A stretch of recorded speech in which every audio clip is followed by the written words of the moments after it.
예, 신명기 10장 1절로 5절까지 한 목소리로 합독해 보겠습니다. 그때에 여호와께서 내게 이르시기를 너는 처음과 같은 두 돌판을 다듬어 가지고 산에 올라 내게로 나오고 또 나무 궤 하나를 만들라. 네가 깨뜨린 처음 판에 쓴 말을 내가 그 판에 쓰리니 너는 그것을 그 궤에 넣으라 하시기로 내가 조각목으로 궤를 만들고 처음 것과 같은 돌판 둘을 다듬어 손에 들고 산에 오르매 여호와께서 그 총의 날에 산 위 불 가운데에서 너에게 이르신 십계명을 처음과 같이 그 판에 쓰시고 그것을 내게 주시기로 내가 돌이켜 산에서 내려와서 여호와께서 내게 명령하신 대로 그 판을 내가 만든 궤에 넣었더니 지금까지 있느니라. 아멘. 하나님께서 십계명을 주셨습니다. 그런데 십계명을 받아든 모세가 산에서 내려오다 보니 밑에서는 이미 난리가 났습니다. 아론을 비롯한 백성들이 금송아지를 만들어 놓고 춤을 추고 있습니다. 왜냐하면 모세가 산에 올라간 지 40일이 지나도록 내려오질 않았거든요. 그러니까 밑에서는 다 죽은 줄 알았습니다. 그러면 이제 모세도 없고 우리의 지도자도 없는데 이제 우리는 어떻게 하느냐. 그래서 우리의 길을 인도할 신을 보여달라. 그러니까 아론도 답답하지요. 신을 어떻게 보여줍니까? 찾아보자. 그래가지고 기도를 했더니 아마 묘안이 하나 떠올랐던 것 같아요. 묘안이 뭐냐면 너희들 금붙이 다 내놔라.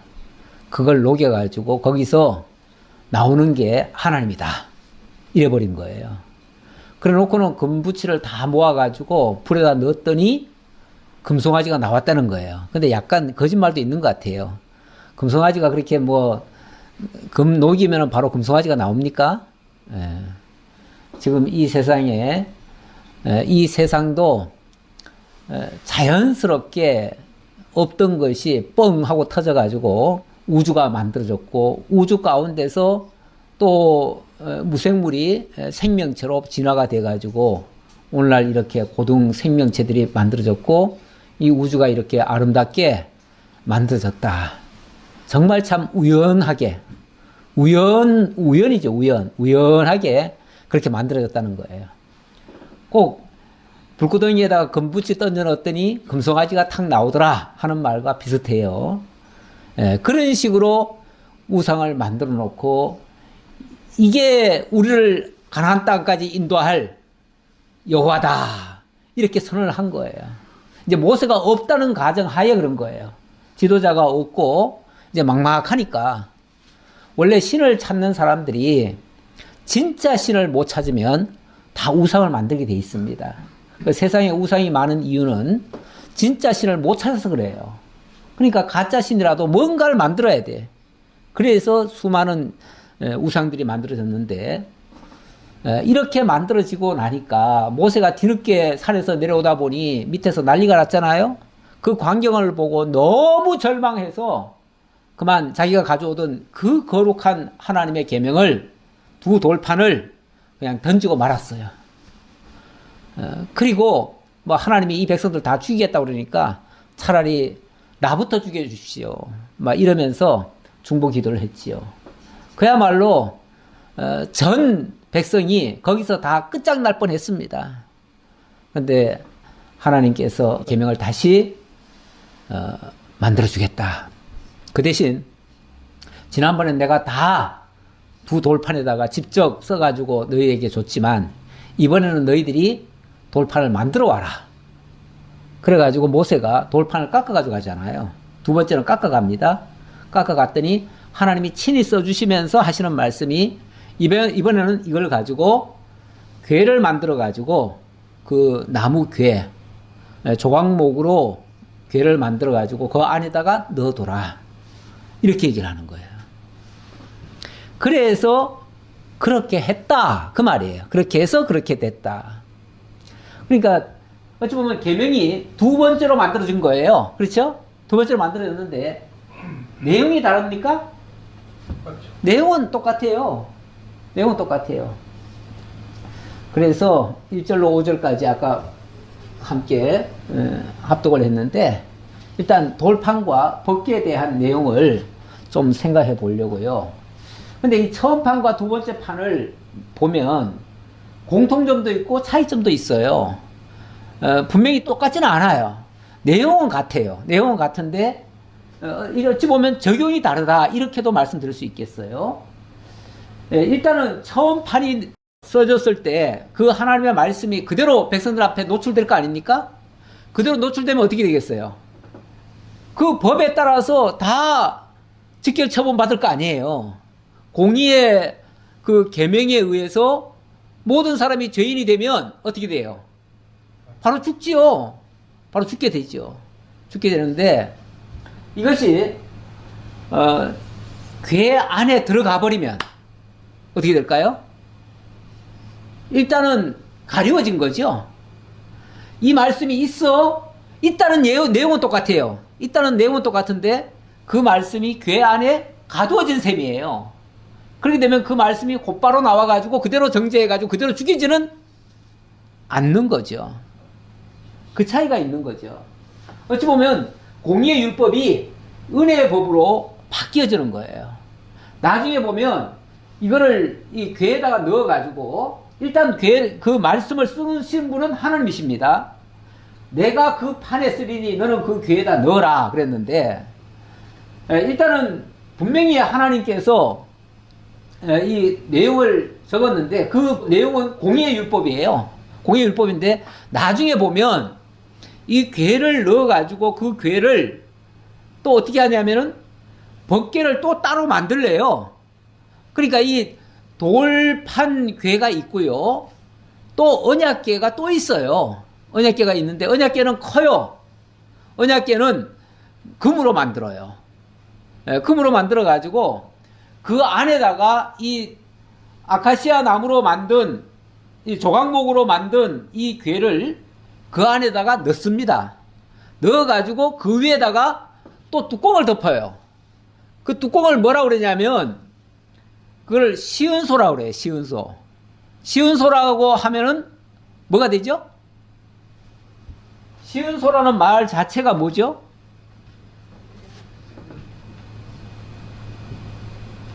이 시자가 베풀 시자입니다. 은혜를 시은소죠. 시은소. 그러니까 은혜 은자죠. 은혜를 베푸는 장소 곧 은혜를 베푸는 장소가 되는 거예요. 그러니까 이게 분명히 공의의 율법인데 공의의 율법이 그대로 백성들 앞에 드러나면 그대로 다 죽어버리는데 이걸 뚜껑을 딱 덮어버리니까 거기서는 하나님의 은혜가 나오는 거예요. 은혜가. 죄에 대해서는 하나님이 어떤 면에서 나 분명히 말했어. 너 이렇게 하면 죄인이야? 그래 놓고는 못 본 척 하는 거예요. 안 봐주시는 거예요. 그걸 바로 들이대면은 바로 죽는데 그렇게 안 봐주시겠다는 거예요. 그래서 이 궤가 결국은 공의의 법궤가 은혜의 법궤로 바뀌는 거예요. 은혜의 법궤로. 그래서 첫 번째 돌판과 두 번째 돌판은 이런 차이가 있다. 첫 번째 돌판은 곧바로 그 백성들을 전부 다 정죄하게 만들어버렸잖아요. 죄인임을 다 드러내 보여줬잖아요. 근데 두 번째 법궤는 내가 너희들에게 은혜로 이렇게 감싸주겠다. 그 얘기고, 이거를 이제 성소라고 하는 곳을 만들어가지고 성소 안에다가 두는 거 아닙니까? 그러니까 여기가 이제 지성소가 되는데 지성소가 하나님의 보호자가 되는 거예요. 그러면서 거기서 하나님께서 당신의 은혜를 베푸시는데 베푸실 때에 어떻게 하냐면 거기에 1년에 한 차례 피를 거기에 뿌리게 해요. 그 시온소 위에다가 피를 흘리게 해요. 그러니까 하나님께서는 그냥 은혜를 베푸시는 게 아니라 그 피를 통해서 은혜를 베푸시는 거죠. 그러니까 피를 받으시고 은혜를 베푸시는 거죠. 그러니까 그냥 그 죄값은 하나님께서 일단은 물으셔요. 물으시는데 그 죄값을 피로 받으시고 그리고 은혜를 베푸신다 그 말이에요. 그래서 1년에 한 차례 대속죄일에 피를 소를 잡아가지고 그 피를 가지고 대제사장이 뿌리면은 하나님이 그걸 보시면서 너희 죄를 다 사하노라 이렇게 말씀하시는 거죠. 그래서 그날을 대속죄일이라고 그러죠. 모든 죄를 다 사해 주시는 그런 내용입니다. 근데 이렇게 되는 과정에 첫 번째는, 자, 요거는 이제 일단은 첫 번째 판과 두 번째 판의 그 공통점과 차이점을 말씀드렸고, 그리고 이 판을 쓰시고 주장하시고 또 적용할 때에 그 일에 인간도 참여를 시켜요. 참여를 시키다 보니까 처음에 쓴 거는 인간의 참여라는 게 없었지요. 하나님이 일방적으로 주신 거였죠. 근데 두 번째는 돌판도 직접 다듬게 하고 궤도 다듬게 하고 그리고 나중에 또 법궤를 만들어 가지고 증거궤를 만들어 가지고 증거궤 안에다 넣게 만들고 이 모든 일을 어찌 보면 인간이 수고하게 만드시는 거예요. 그렇습니다. 하나님이 하시는 모든 일이 처음에는 보면요 그냥 하나님께서 일방적으로 주셔요. 근데 그 다음에는 인간이 거기에 참여하게 만들고 수고하게 만들고 애를 쓰게 만들고 노력을 하게 만들어요. 그래서 인간의 노력이 들어가는 거예요. 들어가는데 이것의 대표적인 모습이 홍해와 요단강 건너의 차이에서 발견이 되어집니다. 예를 들면 홍해 같은 경우는 어떻게 하죠? 백성들의 노력이 거기에 포함되어 있었나요? 하나도 들어간 게 없어요. 인간들은 아무것도 할 의지도 없고 능력도 없고 힘도 없고 믿음도 없고 아무것도 없었어요. 그야말로 믿음이라는 자체도 없었어요. 그때는 그냥 하나님이 그저 그냥 모세의 지도하에 모세가 지팡이를 이렇게 하니까 그냥 쫙 열려버린 거 아닙니까? 그리고 백성들은 그냥 지나갔을 뿐이에요. 그런데 두 번째 요단강 건널 때는 어땠죠? 그때는 정말 하나님께서 그들에게 믿음을 주시고 믿음으로 들어가게 만들어요. 그래서 그 창이란 요단강 물에 물론 거기도 대제사장이 먼저 앞장서기는 하죠. 대제사장이 앞장서 가지고 발을 들여놓고 백성들이 그 뒤를 따르게 만들죠. 그래서 믿음으로 들어가는 자들이 건널 수 있도록 이렇게 만드시는 거죠. 철저히 두 번째 하시는 일들은 어쨌든 인간이 같이 참여하도록 하신다. 처음에는 하나님이 다 거저 주신다. 그래서 우리가 무슨 말을 할 때 하나님이 다 하십니다. 하나님이 다 하신 게 맞지요. 그러면 우리는 아무것도 할 게 없네요. 할 게 없는 게 아니고 처음에 하나님이 다 해주시고 우리에게도 참여하게 하시는 거죠. 그래서 우리도 그걸 깨닫고는 마땅히 같이 참여를 해야 맞는 거죠. 그걸 하나님이 다 해주시니까 우리는 할 게 없다 이렇게 말하는 것도 옳지 않다. 이렇게 말씀을 드리겠습니다. 자, 그래 놓고 두 번째는 6절로 11절까지 여호와께서 열조에게 맹세한 땅으로 가라고 명하시는 장면이 되겠습니다. 6절 이스라엘 자손이 부에롯 브레야간에서 길을 떠나 모세라에 이르러 아론이 거기서 죽어 장사되었고 그의 아들 엘르아살이 그를 이어 제사장의 직임을 행하였으며 이스라엘 백성들이 그 다음부터 이제 하나님께서 명하신 곳을 향해서 계속 행진을 했다 그 뜻이에요. 가는 도중에 제사장이 죽습니다. 아론이 죽어요. 죽으니까 그의 아들 엘르아살이 대를 이어서 직임을 행하게 했다. 또 거기를 떠나 국고다에 이르고 국고다를 떠나 욥바다에 이른즉 그 땅에는 시내가 많았으며 어찌 보면 장애물이 있었다 그 말이죠. 시내물이 많았다는 것은 장애물이 있었다. 그때에 여호와께서 레위 지파를 구별하여 여호와의 언약 궤를 매게 하며 여호와 앞에 서서 그를 섬기며 또 여호와 이름으로 축복하게 하셨으니 그 일은 오늘까지 이르느니라. 제사장을 앞세워서 제사장이 하는 주된 임무는 언약궤를 매는 일이었다. 그러니까 항상 하나님의 말씀을 앞세워서 그 말씀을 보관하고 보존하고 전승하는 이런 일을 하게 했다 그 말이죠. 어찌 보면 오늘날도 이 교회 역할 가운데 하나가 진리를 보존하고 전승하는 일이거든요. 그 일을 이 교회를 통해서 진행을 해가는데 이 당시는 아론을 통해서 그렇게 하셨다. 약속의 땅 가기까지 많은 장애물이 있었는데 그 장애물이 있을 때마다 어찌 보면 언약궤가 앞서서 먼저 들어가고 그리고 거기에 모든 백성들도 함께 들어가는데 앞장선 아론이 레위 지파가 그들을 축복하면서 가게 됐다 그런 얘기죠. 우리가 이 땅에 살아가는 모습과도 같고요. 교회 생활을 하는 것과도 비슷합니다. 교회 생활도 어찌 보면 하나님 말씀 중심이고 말씀이 앞서가며 백성들을 축복하며 그 일에 같이 참여하게 만드는 일. 하나님의 역사에 우리가 하나님이 하시니까 우리는 뭐 더 이상 할 거 없어. 이렇게 나가면 그것도 좀 방임이라고 할까요? 방종이라고 할까요? 그러니까 자기 역할을 모르는 거죠. 사실은 우리가 하나님께로부터 은혜를 입었으면 마땅히 그 은혜에 합당한 역할을 수행하는 것이 우리의 본분이죠. 이제 예수 믿고 더 이상 아무것도 할 게 없네. 예수 믿고 나 구원 받았다라고 생각하고 구원이 목적이라고 생각하면 더 이상 아무것도 할 게 없습니다.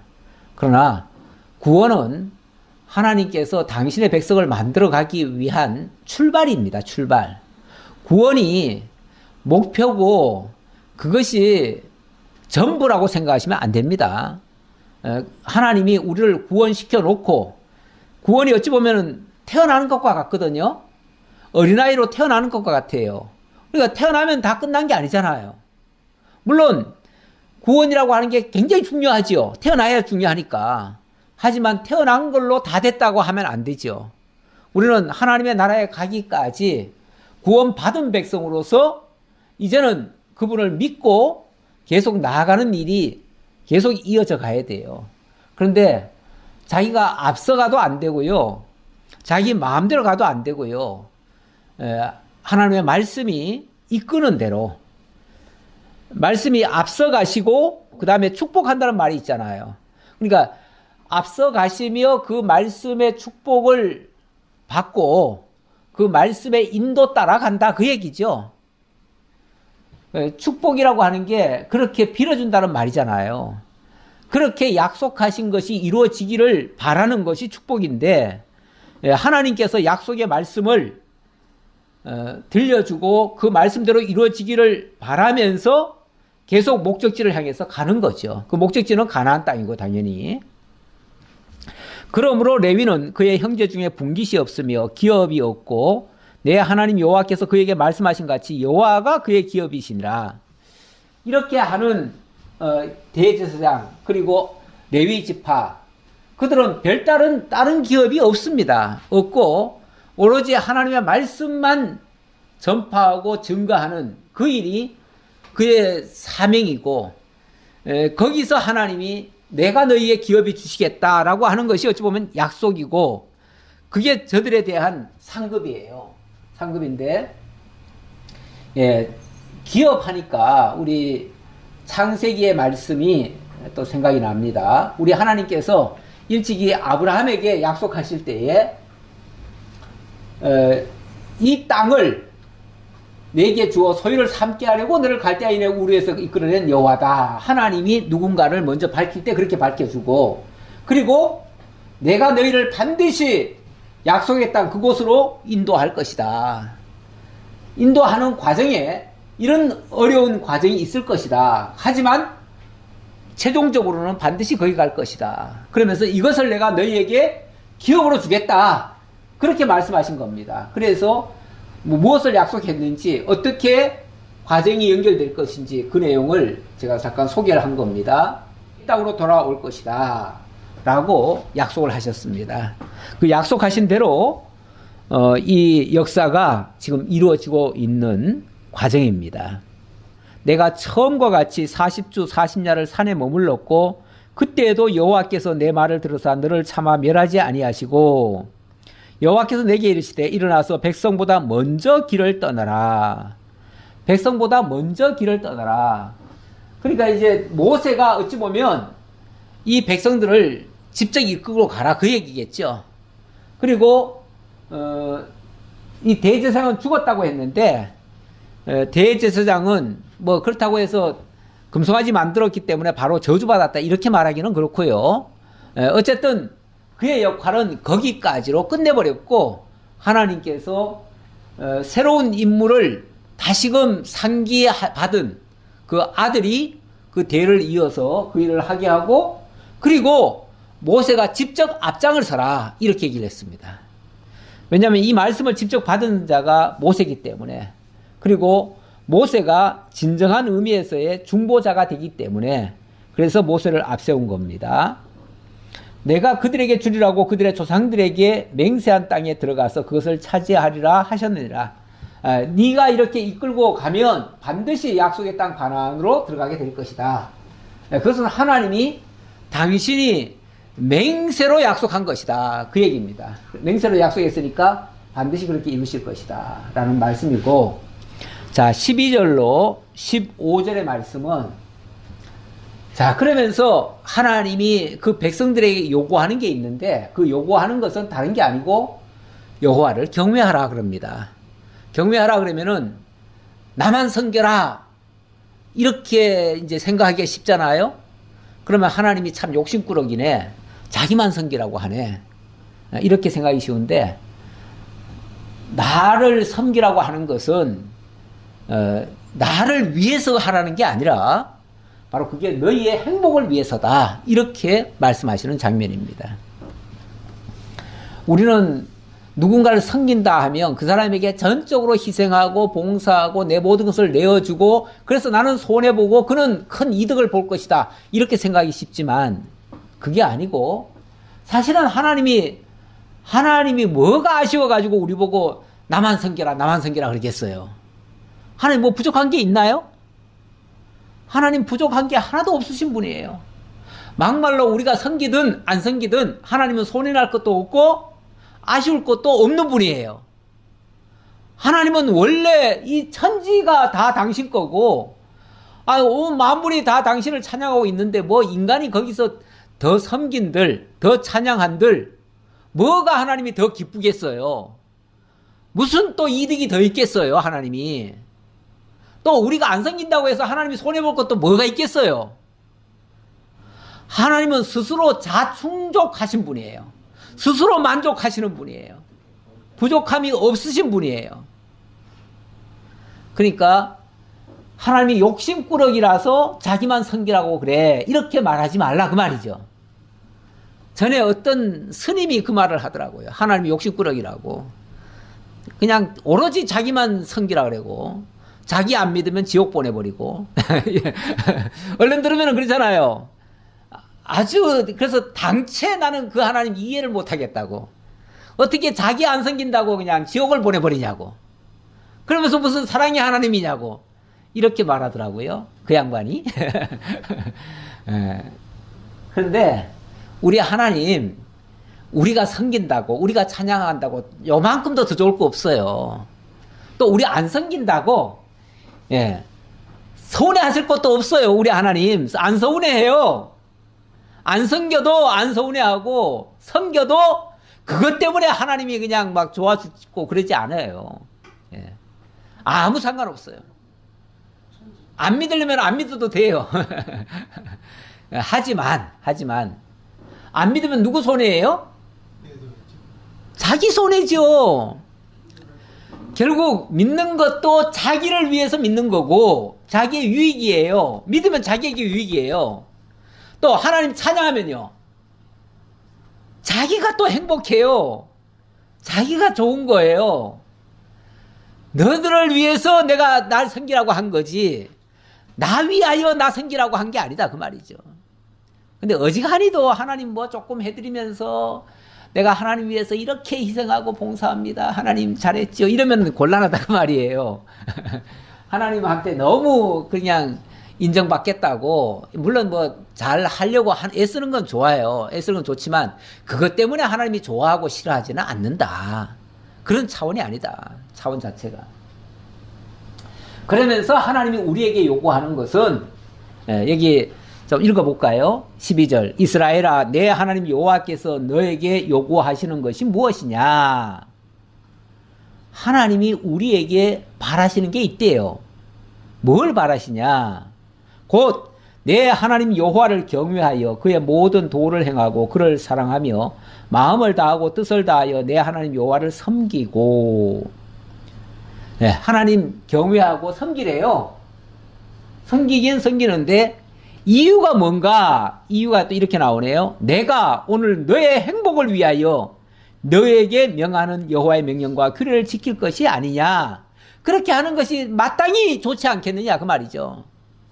다시 말하면 내가 오늘 너의 행복을 위하여 이런 걸 준비해 놨는데 너희들이 나를 섬기고 나를 사랑하고 나를 경외함으로 말미암아 그 행복한 일에 같이 참여하면 좋지 않겠느냐 그 말이죠.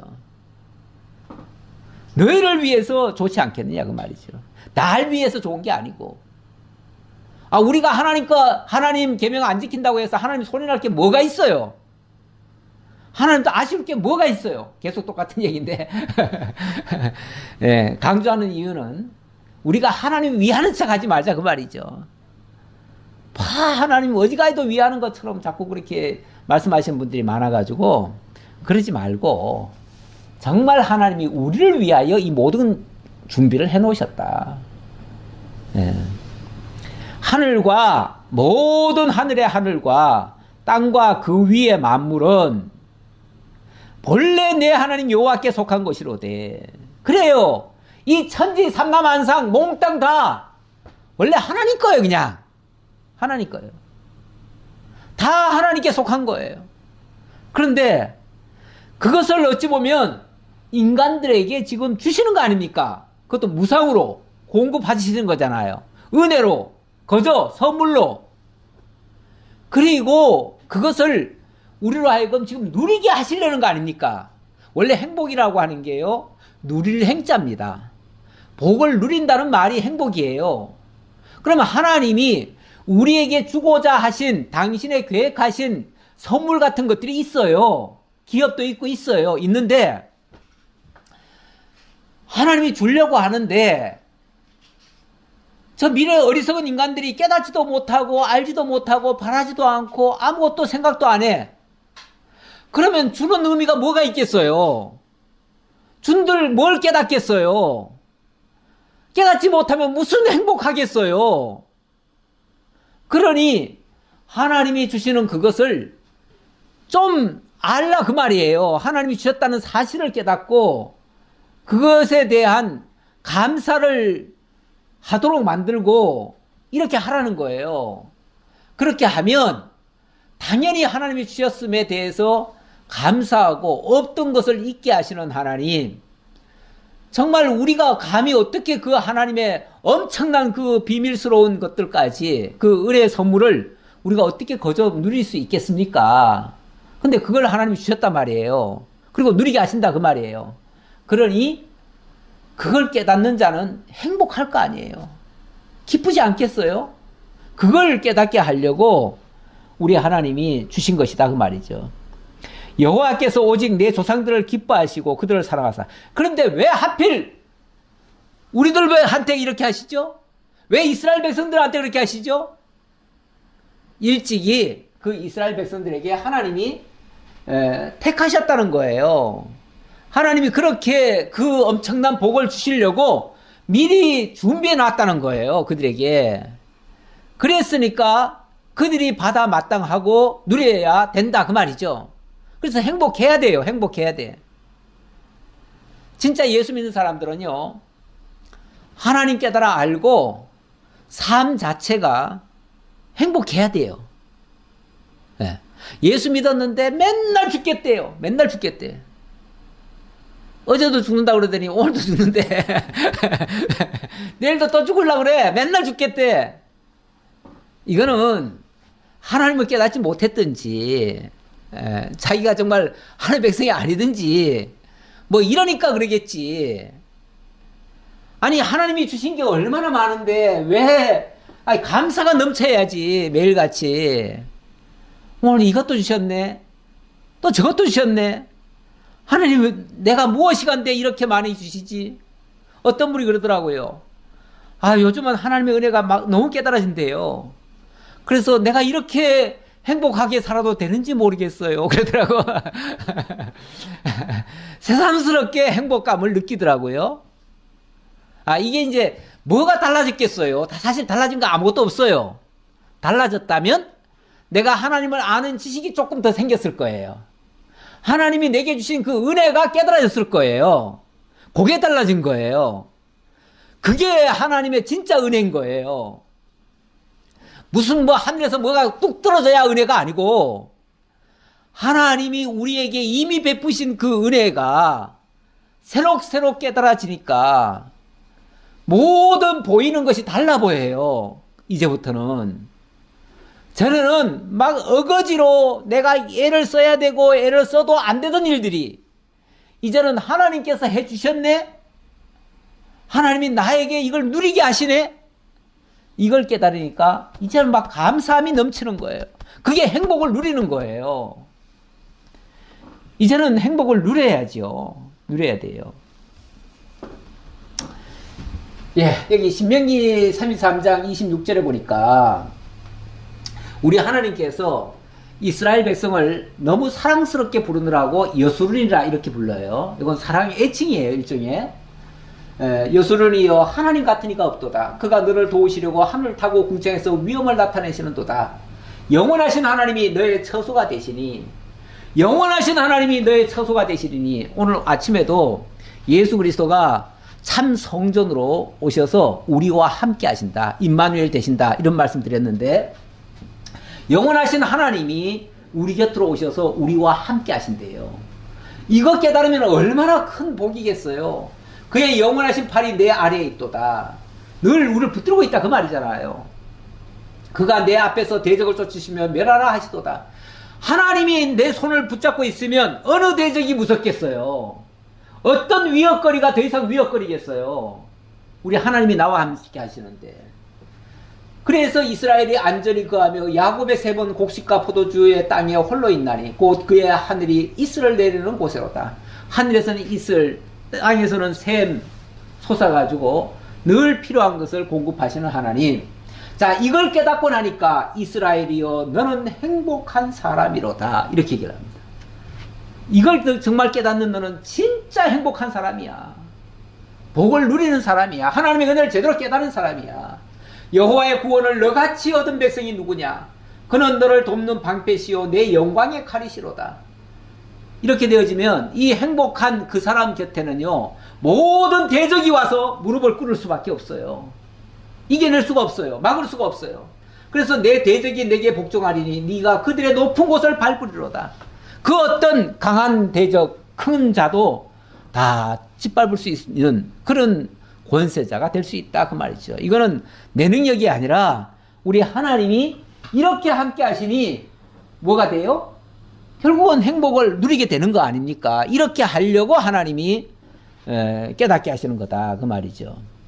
자, 본문 다시 보면요. 그러므로 너희는 마음에 할례를 행하고 다시는 목을 곧게 하지 말라.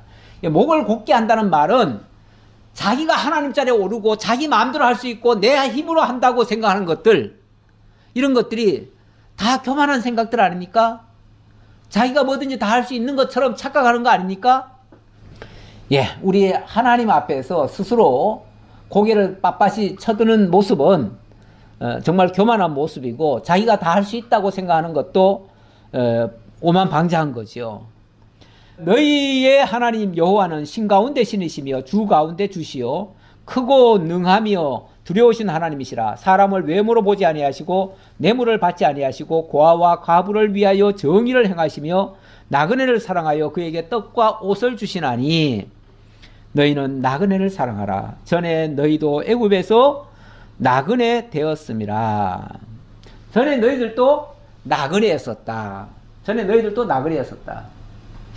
왜 나그네를 그렇게 살펴야 돼요? 너희도 나그네였지 않느냐. 그렇습니다. 우리가 알고 보면요, 우리 스스로가 형편없는 존재였어요. 나그네였고 고아였고 과부였어요. 어디 하나 의지할 대상이 없었던 자들이에요. 그렇잖아요. 이스라엘 백성들 애굽 땅에 있을 때 그들은 종살이 했습니다. 종은 원래 주인에게 소속된 자이기 때문에 부모도 없고 자식도 없습니다. 자식을 낳으면 주인의 재산이 하나 더 늘어났을 뿐이에요. 마치 소가 새끼를 낳으면 지 새끼가 아니라 주인의 재산이 늘어나는 거잖아요. 그런 것처럼 종으로 있을 때는요, 자식을 낳아도 자식이 아니에요. 제 자식이 아니에요. 그러니까 고아지요, 고아. 그러니까 남편이 있어도요, 과부인 거예요. 실제로 우리나라도 옛날에 보니까 여종들이 결혼을 하면, 노비하고 결혼할 거 아니에요? 결혼하면 첫날 밤은 주인한테 바쳐야 된대요. 그런 일도 있었대요. 물론 미개한 시대 때 그런데 왜 그러냐면 주인은 그 집안의 여자들이 다 자기 거라고 생각해요, 그냥. 이러니까 이런 행동까지도 했어요. 그러니까 여자들은 그냥 남편이 있어도 과부인 거예요. 자식은 아버지가 있어도 고아인 거예요. 왜냐하면 자기가 아무것도 없으니까. 다 종이었으니까. 그런데 우리 하나님께서 그들을 정말 아들처럼 대우하시잖아요. 아들로 삼으셨잖아요. 그러니까 너희도 나그네를 사랑하라. 전에 너희도 애굽 땅에서 나그네 되었습니다. 예, 그래서 하나님 경외하고 의지하면 너희가 하나님의 자녀로서 이 사실을 깨달으면요, 하나님의 자녀로서 당당하게 살아갈 수 있는 존재가 됐잖아요. 하나님 안에 있을 때 얘기예요. 하나님 밖에 있으면 여전히 우리는 고아와 과부와 객들입니다. 자, 그러면서 그는 내 찬송이시요, 그는 내 찬송이시요, 내 하나님이시라. 내 눈으로 본 이같이 크고 두려운 일을 너를 위하여 행하셨느니라. 애굽에 내려간 내 조상들이 겨우 70여이었으나 이제는 내 하나님 여호와께서 너를 하늘의 별같이 많게 하셨느니라. 우리 하나님이 약속대로 그 자손을 하늘의 별과 같이 많게 해주셨다. 전에는 고아요, 과부요, 객이었던 존재들을 이제 하나님의 아들로 삼아가지고 하늘의 별처럼 많게 해주셨고, 그리고 복을 누리게 하셨다. 그러니 이걸 깨달으려면 당연히 우리가 새 사람이 돼야 맞지요. 그러느라고 아까 마음에 할 일을 행하고 다시는 목을 곧게 하지 말라. 이건 네 스스로 된 줄로 착각하지 말라, 그 얘기죠. 앞으로도 이건 해당되는 얘기예요. 왜냐하면 이제 환경이 좋아지면 그들이 언제 그랬냐는 듯이 바뀔 수 있어요. 자기는 원래부터 자유자였고 원래부터 권세도 있고 힘이 있었던 자인 줄로 착각을 해요. 오죽하면 여수론이 배가 부름에 하나님을 발로 찼도다, 이런 말이 나오잖아요. 사람이 어려운 시절은요, 다 누가 조금만 도와줘도 고맙고 이러다가 나중에는요, 계속 공급 안 해주면 왜 안 해주냐고 원망해요. 예. 당연히 해줘야 될 거 왜 안 해주냐, 이렇게 나와요. 당연히 어디 있습니까?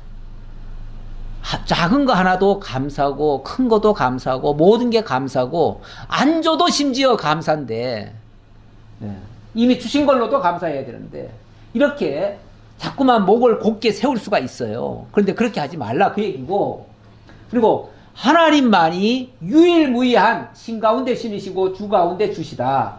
만왕의 왕이시다. 하나님만이 왕이시다. 그리고 나그네를 사랑하라. 그가 바로 우리의 찬송이실 분이다. 찬송 받으실, 영원토록 찬송 받으실 분이시다. 자, 그 얘기입니다. 자, 그래 놓고 11장 넘어가 보지요. 11장 넘어가면 이제 그런즉 여호와를 사랑하고 그 명령을 지키라고 말씀하십니다. 그런즉 내 하나님 여호와를 사랑하여 그가 주신 책무와 법도와 규례와 명령을 항상 지키라. 그런 즉 하는 말은 뭐죠? 네가 이렇게 해야 복을 받는다라는 뜻으로 한 말일까요? 그 말이 아니죠. 하나님이 먼저 이렇게 하였으니 그런 즉 이 말이죠. 그런 즉 어찌 보면 하나님이 해주신 그 결과에 따라서 하는 일들이에요. 거기에 반응이에요. 결과에 따른 반응이에요. 반응인데 그런 즉 내 하나님 여호와를 사랑하라. 그런 즉 내 하나님을 사랑하라. 그러니까 너희가 하나님을 사랑해야 내가 이런 복을 주겠다라는 게 아니고 하나님이 이런 복을 주었으니 사랑하라 그 말이죠. 그 말 아니냐? 전혀 달라요. 정반대예요. 네. 이 계명을 주신 것부터 시작해서 지금 이 말을 하고 있는데요. 계명이 원래 주어졌을 때 사람들은 어떻게 생각을 했냐면 이 계명을 잘 지키면 이 복을 받을 것이다. 이렇게 이해를 했어요. 그렇죠? 그런데 그게 아니고 하나님이 이렇게 다 해주셨으니 그러므로 그를 사랑하고 그의 계명을 지키라. 그 말이잖아요. 그러니까 계명을 지키는 것도 지켜야 복을 준다고 하니 안 지키면 벌 받을까 봐 겁이 나서 지키는 거와 하나님이 은혜를 베풀어 주신 것을 깨닫고 감사해서 감사하는 마음에서 그분이 기뻐하시는 일, 그분이 원하시는 일, 그분이 우리에게 요구하시는 일, 그걸 해드려야겠다 라고 생각하는 것과 천양지 차이죠. 하나는 뭔가를 받기 위한 목적에서 지금 하는 거고 하나는 하나님께로부터 받은 것이 깨달아져서 감사함으로 하는 거고 달라요. 전자는 무슨 일을 하려고 하면요 너무너무 힘들어요. 그리고 미치지도 않아요. 그렇게 하지도 못한다 그 말이에요. 그런데 후자는요 감사함으로 하다 보니 힘을 다할 수 있어요. 아니 감사함으로 하는 거니까 좋아서 하는 거 아니에요? 하고 싶어 하는 거 아니에요? 해드리고 싶어서 하는 거 아니에요? 그러면 최선을 다할 거 아니에요? 그러니까 마음을 다하고 뜻을 다하고 정성을 다하고 힘을 다하게 되는 거잖아요. 근데 네 마음을 다하고 정성을 다하고 힘을 다하여 충성해라. 그러면 내가 복 주겠다 그러면은 우리는 죽었다 깨라도 못해요. 못하는데 하나님이 이렇게 어마어마한 복을 주셨음을 깨닫고 그런즉 여호와를 사랑하라. 그러니까 사랑해서 하는 일은 할 수 있잖아요. 시켜서 하는 일은 우리가 힘들어요. 근데 좋아서 하는 일은요 더 하고 싶어요. 더 하고 싶어. 게임에 빠진 어떤 아이는요 밥만 먹고 나면은 게임만 한대요. 밖에 나가지도 않는데요. 심지어 씻지도 않는데요. 그냥 자고 일어나서 게임하고 그리고 밥 먹을 때 밥 먹고 그리고 또 들어가서 또 게임하고 하도 답답해서 엄마가 나중에는 하지 마라 그러니까 안 해요. 이제 계속해요. 그래서 나중에는 이제 방법을 바꿨대요. 어떻게 바꿨냐면은 아들 게임 열심히 해. 엄마는 저 강원도 2박 3일 갔다 올게. 그리고 갔다 온대요. 그리고는 신신당부를 했대요. 밥 먹고 게임만 해? 밥 먹고 게임 열심히 해? 나는 놀러 갔다 올게. 그리고 갔다 왔대요. 그리고는 갔다 와가지고는 보니까 여전히 게임하고 있죠, 뭐. 그러니까 그 다음에는 아들 또 내일부터는 또 나 제주도 가서 한 달 살다 올게. 그리고 또 제주도 갔대요. 그리고 열심히 게임해 그러니까 나중에는 아들이 가만히 생각해 보니까 왜 뭐가 좋아가지고 저렇게 자꾸 돌아다닐까? 나도 가봐야 되겠다 해가지고 따라 나왔다는 거잖아요. 나중에는. 따라 나와 보면 또 새로운 걸 발견하지요. 하지 말라 하면은 안 할까요? 더해요. 방법을 바꿔야 돼요. 그렇게 하고 싶으면 밥 먹고 맨날 그것만 하라고 그래야 돼. 그러면 지겨워서 안 해요. 이렇게 방향을 바꾸는 게 좋아요. 우리 하나님께서도 무조건 내 말 들어라 이렇게 하시는 분이 아니고 내가 이렇게 좋은 걸 해줄 테니 그런즉 여호와를 사랑하라. 예, 이렇게 말씀하시는 거예요. 너희의 자녀는 알지도 못하고 보지도 못하였으나 너희가 오늘날 기억할 것은 너희의 하나님 여호와의 교훈과 그의 위엄과 그의 강함 손과 펴신 팔과 애굽에서 그 왕 바로와 그 전국에 행하신 이적과 기사와 또 여호와께서 애굽 군대와 그 말과 그 병거에 행하신 일, 곧 그들이 너희를 뒤쫓을 때 홍해 물로 그들을 덮어 멸하사 오늘까지 이른 것과. 너무 기니까 좀 끊어보겠습니다. 예, 그 두 번째 말은 기억하라는 거예요. 기억하라. 예. 우리 하나님께서 행하신 일, 그거를 기억해라. 너희의 자녀는 알지 못했고 보지 못했지만 너희가 오늘날 기억할 것은 이거다 하면서 하나님이 그동안 저들에게 베풀어 주신 그 모든 역사들을 다 상기를 시켜줍니다. 그러면서 그걸 기억해봐. 그걸 기억하고 자녀들에게도 그렇게 하신 사실을 알려줘. 그 말이죠. 알려줘. 오늘 우리도 뭐 딴 거 없습니다. 뭐 하라 하지 말라 강제로 시키지 말고 하나님이 하신 일을 가르쳐주면 돼요. 하나님이 하신 일. 그러니까 명령을 지키라고 하는 것은 너무 어찌 보면 초등학생들한테 시키는 것 같은 거잖아요. 근데 그렇게 하지 말고 하나님이 하신 일이 이런 거다라고 알려주면 그러면 그 아이가 아마도 하나님이 그렇게 좋은 일을 해주셨네. 고맙다. 감사하다. 그러면 하나님이 뭘 좋아하시는지 찾아가지고 하려고 할 거예요. 그렇게 방향을 바꾸는 거죠. 루벤 자손 엘리압의 아들 다단과 아비람에게 하신 일, 곧 땅이 입을 벌려서 그들과 그들의 가족과 그들의 장막과 그들을 따르는 온 이스라엘 가운데에서 모든 것을 삼키게 하신 일이라. 그런데 이 가르쳐 줄 때 꼭 좋은 일만 가르쳐 주는 것이 아니고 정말 무서운 일들, 심지어는 하나님을 대적했다가 저주받은 일들, 이런 것들도 알려줘야겠죠. 당연히 그런 걸 알려줘야 거기에 대한 경계를 하게 되겠죠. 그래서 그 얘기를 했습니다. 그러면서 너희가 여호와께서 행하신 이 모든 큰 일을 너희가 눈으로 보았느니라. 너희가 다 보지 않았느냐 그 말이죠. 다 보았다. 예, 우리 하나님이 사실은 다 들려주셨습니다. 다 보여주셨습니다. 오늘 우리는 물론 그 현장을 직접 보지는 못하였지만 이제 우리에게는 이 성경이라고 하는 걸 통해서 이걸 간접적으로 알게 하시죠. 그러니까 이 사실이 깨달아지면 우리도 믿게 되는데, 자, 여기서 말씀드리고 싶은 거는 이 그런즉이라는 말, 요 말에 초점을 지금 맞췄는데요. 이게 일종의 기독교의 성도들의 신앙생활이죠.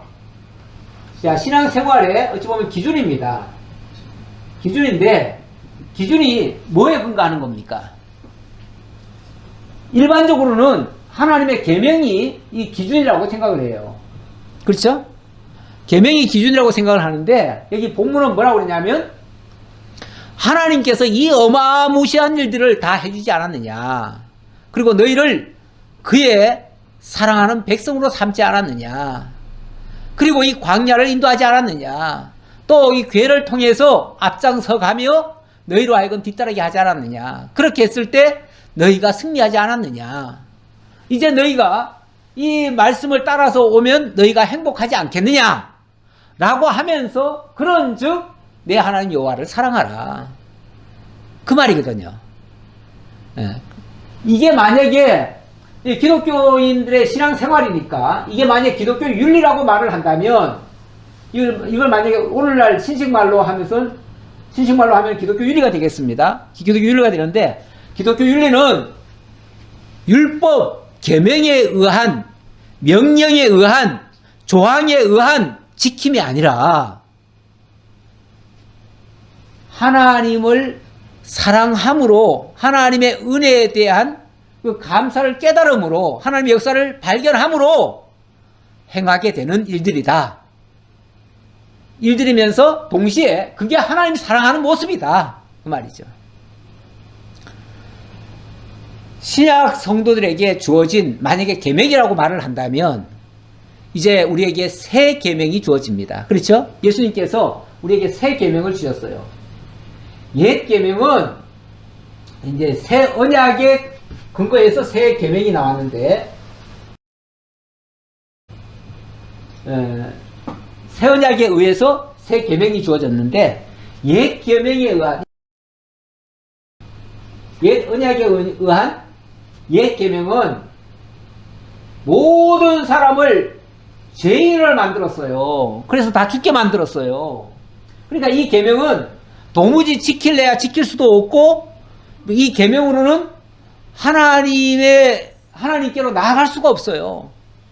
오죽하면 하나님께서, 그래서 내가 옛 계명 아래에서 너희가 다 죽었기 때문에 죽은 자들에게 어떻게 하겠느냐, 내가 너희에게 이제 새 계명을 주겠다. 그러면서 너희 심령 속에 하나님의 말씀을 새겨주겠다.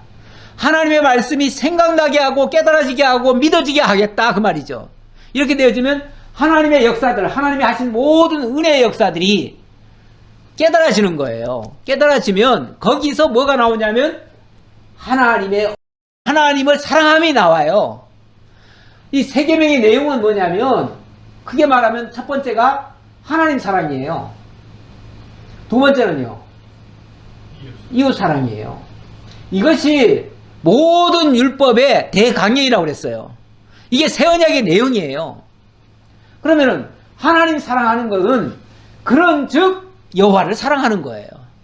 그래서 이거를 다른 말로는 그러므로의 윤리다. 기독교 윤리는 그러므로의 윤리다. 하나님이 해주신 그런즉 나타나는 그 열매들이다. 어찌 보면 하나님이 베풀어 주신 그 은혜에 대한 보답이고, 그 은혜를 깨달은 자가 하나님을 사랑하는 표현이고, 이런 것이다, 그 말이죠. 이 사랑하는 거는 물론 우리가 많이 사랑하면 더 좋겠지만, 설령 우리의 힘이 모자라 가지고 요만큼밖에 사랑하지 못했다고 해서, 그러면 적게 사랑하면 죄가 되나요? 사랑하는 게 우리가 많이 사랑해야 되는데, 이만큼 사랑해야 되는데 요만큼밖에 사랑 못했다? 그러면 죄가 됩니까? 죄 되지 않습니다. 사랑이라고 하는 거는 조금 한다고 해가지고 죄가 되는 게 아니에요. 조금 깨달은 자는 조금 사랑할 수밖에 없고요, 조금 받은 자는 조금 사랑하고, 많이 받은 자는 많이 사랑해요. 예수님의 그 비유에 보면, 비유라기보다도 예수님이 실물 교훈으로 한 여자가, 마리아가 사실은 원래 좀 부끄러운 여자였잖아요. 예. 그런데 정말 간음하다가 현장에서 잡혀가지고 죽게 됐을 때, 그때 예수님께서 어찌 보면 죄 없는 자가 돌로 치라 하고서 어찌 보면 은혜로 그 모든 걸 덮어주고, 나도 너를 정죄하지 아니하노니 다시는 그렇지 말아라, 이렇게 하고서 보냈잖아요. 그런데 그 뒤로 아마 예수님이 지나가기만 하면 예수님께 공개를 하고 그랬나 봐요. 그런데 한 번은 그냥 예수님이 예루살렘 올라가기 직전에 거기 잠깐 들렸는데, 거기서 갑자기 향유를 가져오더니 머리에서 향유를 부어버리잖아요. 깜짝 놀래가지고, 그게 어마어마하게 비싼 겁니다. 그게 1년 봉급을 다 투자해야 되는, 살 수 있는 돈이에요. 그게 300데나리온이거든요. 그게 그 값이. 그러면 1년치 봉급인데 그만한 기름을 갖다가 그냥 허비한다고 생각했거든요. 그래서 가룟 유다가, 아이고 그 돈이면 우리가 얼마나 많이 쓸 건데 그걸 갖다가 거기다가 그냥 허비하냐고 막 책망을 하잖아요. 그랬더니 예수님이 가만두어라. 그때 시몬한테 얘기했던가 누구한테 얘기했던가, 시몬아, 누가 많이 사랑하겠느냐, 죄사함을 조금 받은 사람이 사랑하겠느냐, 많이 받은 사람이 사랑하겠느냐, 이렇게 묻지요. 그랬을 때 당연히 죄사함을 많이 받은 자가 사랑하지요. 이 여자는 너보다 더 많은 죄사함을 받았느니라. 그래서 더 많이 나를 사랑하는 거다. 그 얘기를 하셨어요. 하나님이 당신을 사랑하게 하시려고 뭘 해요? 많은 죄를 사하셔요. 억만 가지 죄도 다 사셔요.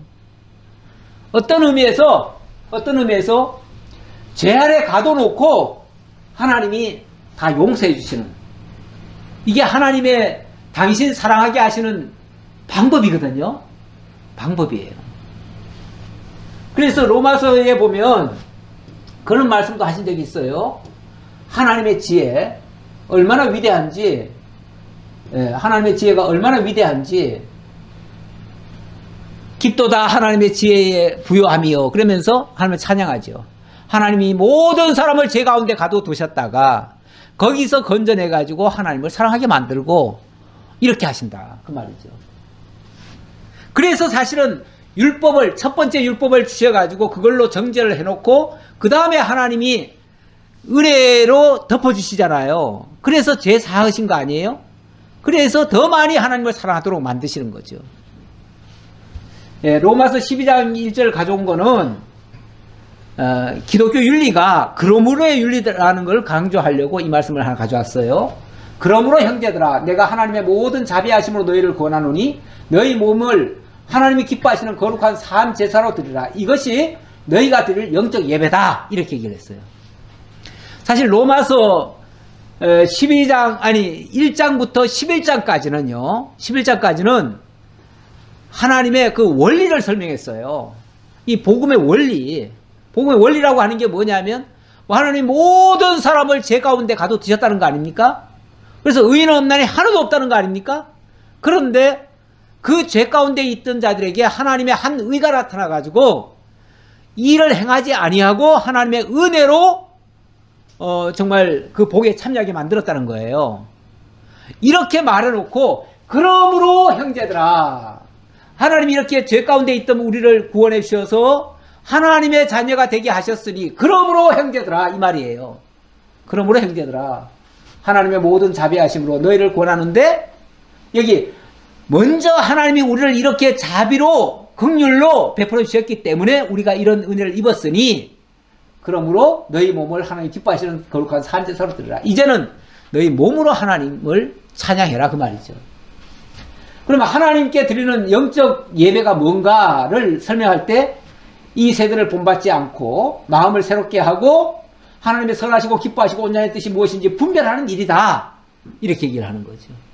그러니까 오늘날 우리가 교회 생활, 예배 생활 뭡니까? 뭐 하는 겁니까? 우리 예배당 와서 뭐해요? 이거 하잖아요. 우리가 어쨌든 이 세대를 지금 본받는 거 아니잖아요. 여기 와서 지금 세상 방식으로 하지 않잖아요. 그리고 우리가 마음을 바꾸는 거예요. 세상을 향했던 마음이 하나님을 향하도록 마음을 바꾸는 거예요. 그래 놓고 하나님의 선하시고 기뻐하시고 온전하신 뜻을 날마다 찾는 거예요. 오늘도 우리가 말씀을 배우는 것은 그 하나님의 뜻을 발견하자는 거예요. 이렇게 하는 것이 진정한 우리 기독교 윤리다. 결국 이 기독교 윤리는 하나님 사랑하게 하는 일이다. 하나님 사랑하는 자가 그 하나님 사랑 안에서 행복을 누리게 되어진다 라는 말씀이 오늘의 결론입니다. 기도하겠습니다.